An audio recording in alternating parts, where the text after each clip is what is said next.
Hi everybody, my name is Muhammad Talat Rafi and my student ID is TIA2530.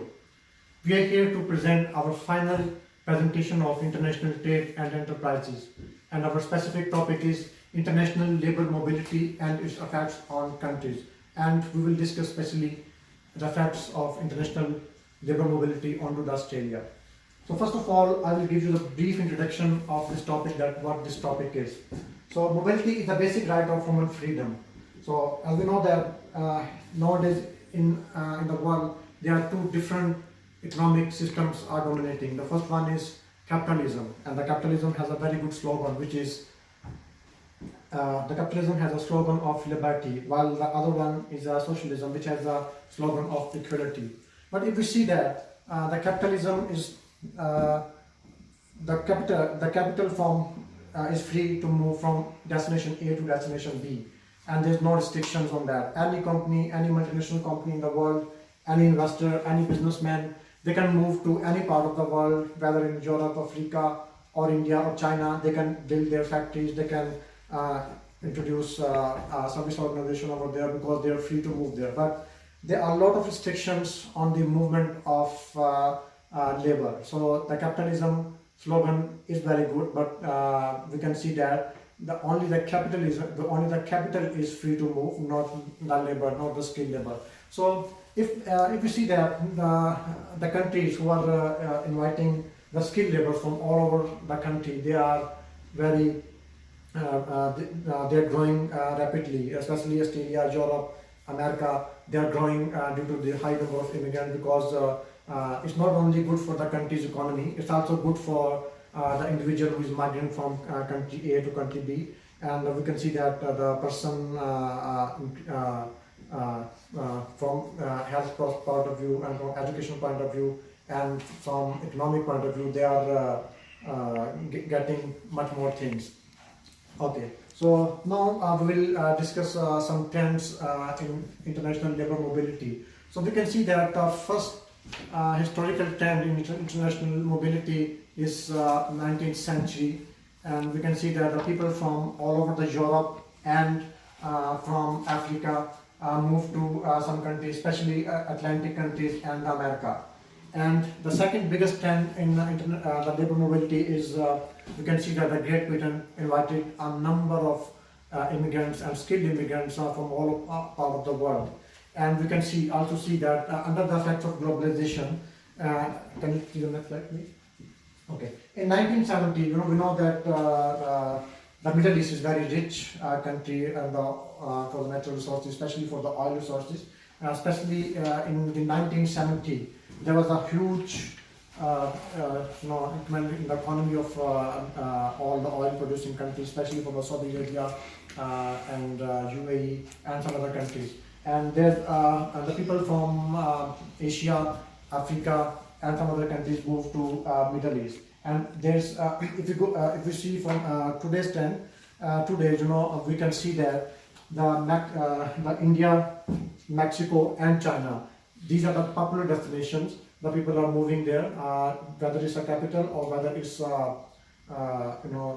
the labor. So the popular destinations are Mexico, Shanghai, and the Mumbai. Okay, so can you please the next slide, please? Okay, so now I will discuss the little impacts on international labor mobility in Australia, and rest of the thing my friend will do, but I'll give you a brief introduction that what effects of international mobility is onto the Australian economy. So we can see that from 1990 to 2015, more than 100 million people move from all parts of the world to Australia. And the total number of workforce increased from 153 million to 244 million. And if you see specifically on 2015, more than 22% female moved from all part of the world to Australia, and which is very good for Australian economy and the contribution, because they are all immigrants are contributing into the prosperity and GDP of Australia. If we according to the current data, we can see from 2013 Australia receives a huge number of international labor migrants, including international students, permanent residents, skilled workers, and seasonal workers, and many other workers. And we know that Australia is a service economy.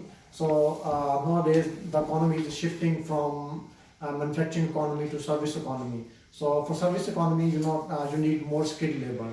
So we can see that for Australian universities and Australian trade organizations, they are producing high skilled labor as well, but they are not enough to serve into Australian service sector. So that's why Australia is importing this labor from, especially from subcontinent and from Eastern Europe and some other countries as well. Okay, so now I will discuss that some of the popular theories in human capital. We know that the Adam Smith theory, that there are three basic elements of wealth production, and one is the first one is labor, second one is capital, and third one is organization. So any organization or any country want to produce wealth, so they are highly dependent on these three factors. But nowadays, because the skilled labor is short all part of the world, so that's why the skill movement, the movement of the skilled labor from one part of another part is very important. And according to theory, human capital, the international labor mobility is highly influenced by human resource consideration. That was all from my side, and the rest of presentation will give my friend Mr. Moy. Hi. I am Moid Ahmad, and I am discuss about the effect of international labor mobility. Next slide, please. According to the Ratha Mohapatra and Sejija, the effect of international labor mobility are mainly reliance on the type of movement. This is because the type of labor mobility affect the sending and receiving country labor from one place to another. The three basic categories have been started as below. Most of the countries, including Australia and New Zealand, are bound by free migration policy.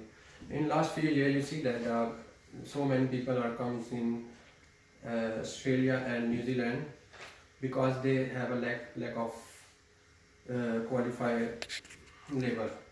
Another policy is transfer the international labor into a permanent residence of developed country. You know that the Australian is very popular to give the permanent residence to the labor. So the third point is in regulation migration. Another subcategory is permission to stay a longer period without any restriction for international labor.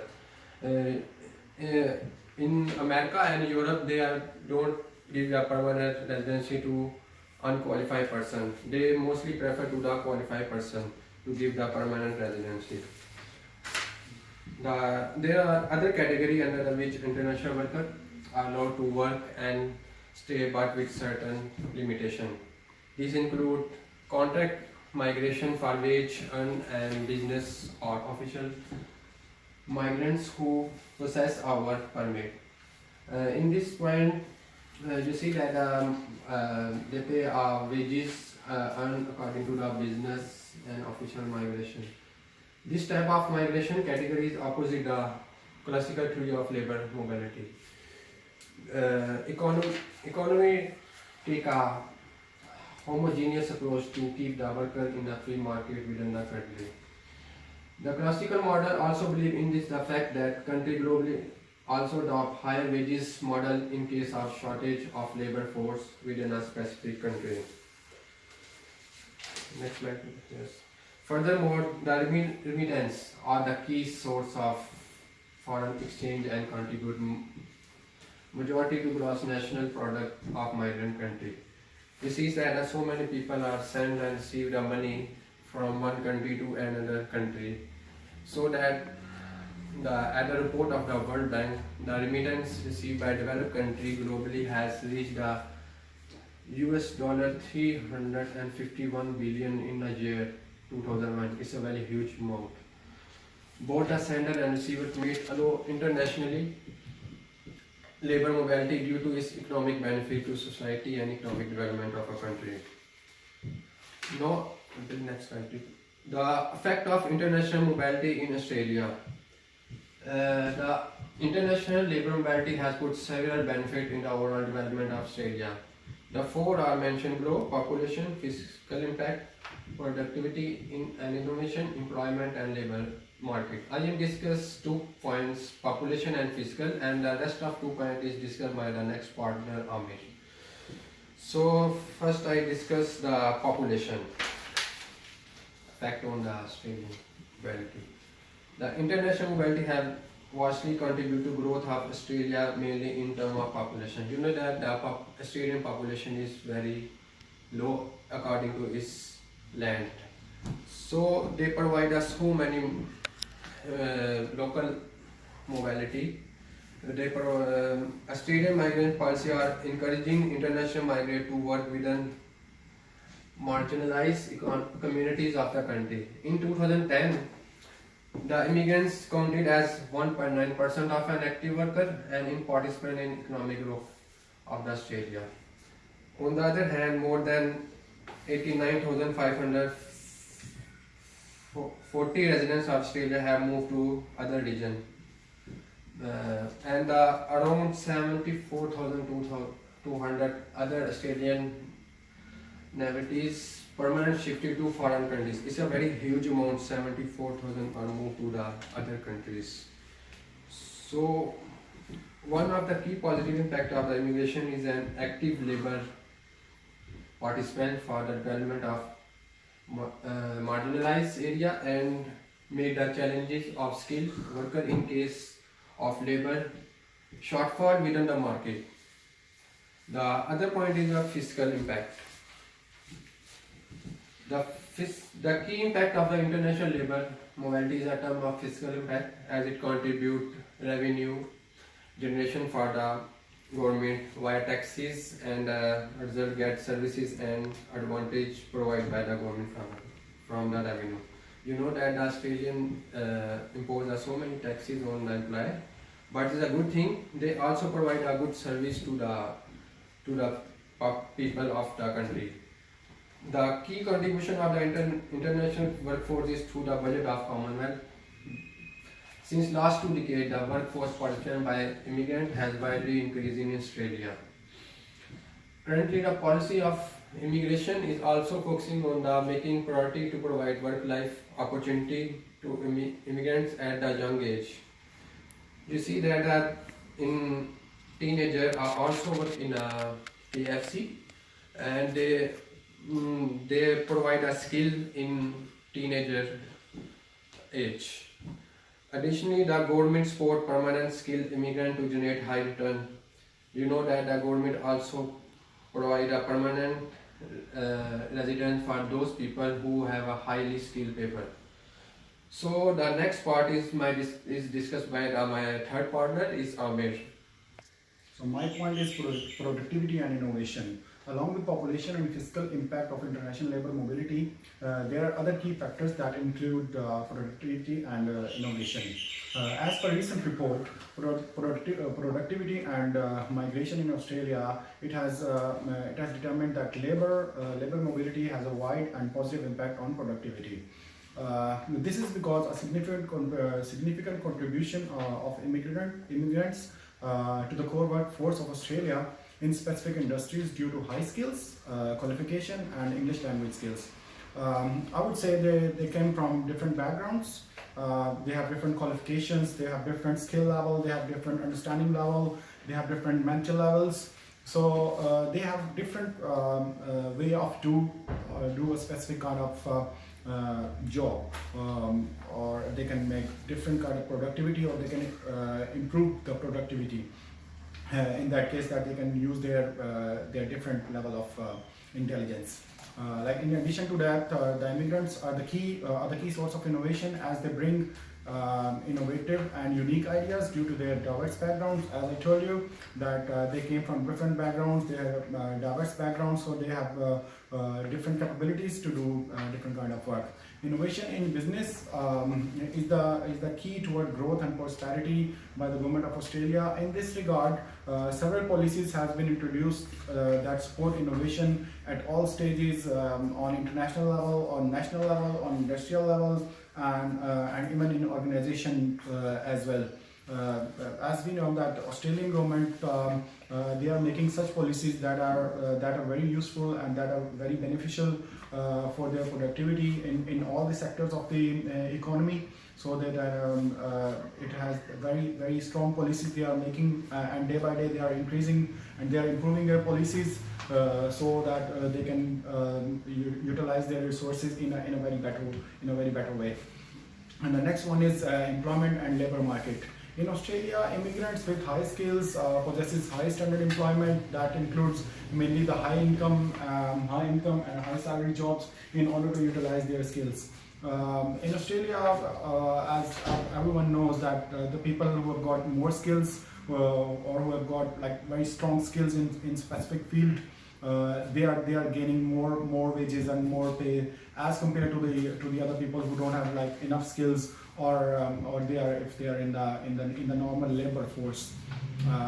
In this way, like they are paying more money to this high skilled labor so that they can work more efficiently in the market. It has been said that immigration policies of Australia for foreign skilled workers are highly effective due to high integration of workforce into the labor market as compared to Canada. I would say that Australia is putting workforce or integrating workforce in the market like in a huge amount. If you compare it to Canada is not like Canada is not as multicultural country as Australia is. So there are more people coming to Australia. There are different reasons behind that. Some weather conditions, or there are more opportunities, or more growth. They have more capability to grow.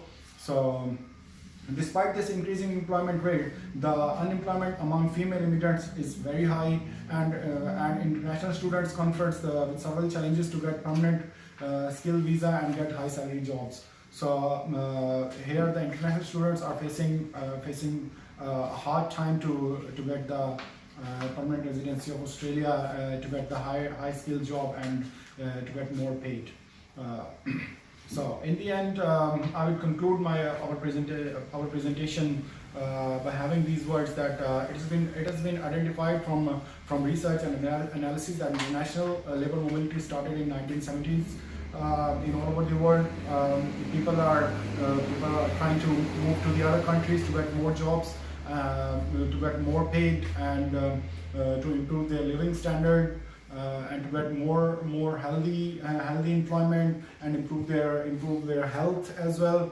So in this regard, several theories and models have been presented by conventional or classical to the modern ones. So Australia has received a huge number of international labour migrants, including international students, permanent residents, skilled workers, and seasonal workers, and so many others. And people are keep coming to the Australia to get more jobs, more job opportunities.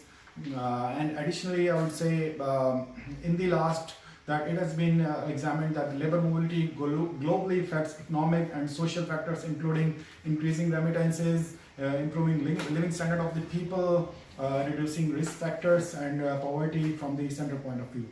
Thank you very much. Thank you.